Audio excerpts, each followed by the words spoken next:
The price of greed. In a small village in Africa, a mother had two sons, each from a different father. Her eldest son, Michael, was 35 years old and wealthy. He had built a life of success, but his insatiable greed for more led him down a dark path. His younger half-brother, David, was 21, kind-hearted, and full of potential. Michael began to see David as an obstacle, a liability that stood in the way of his plans to gain even more wealth. He had heard of a ritual that required the life of a close relative to secure endless prosperity.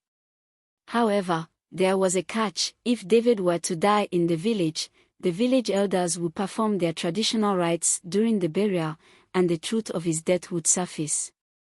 Michael devised a sinister plan to avoid suspicion.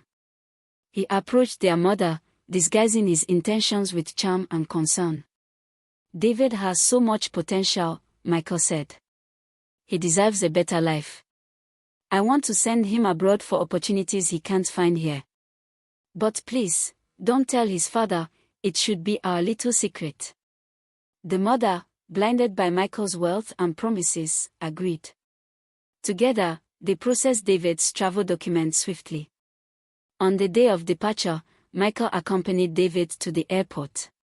As they were about to part ways, David made a spontaneous decision to call his father to inform him of the journey. When David's father, Mr. Emmanuel, heard the news, he was both surprised and angry.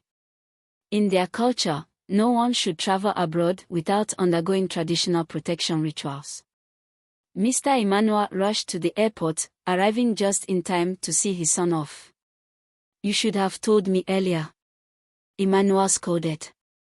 "Traveling unprepared is dangerous. Here, take this money for emergencies and call me when you arrive. May the ancestors watch over you." David thanked his father and boarded the plane. Hours later, he called Emmanuel from his destination. "Dad, I've arrived," he said, his voice shaky. "But my head hurts terribly, like someone hit me with a hammer." "Don't worry," Emmanuel reassured him. "It's probably the altitude. Rest, and you'll feel better soon." Minutes after the call ended, Emmanuel's phone rang again. This time, the voice on the other end was unfamiliar. "Sir," the caller said solemnly, "we regret to inform you that the owner of this phone has passed away. He just collapsed and died.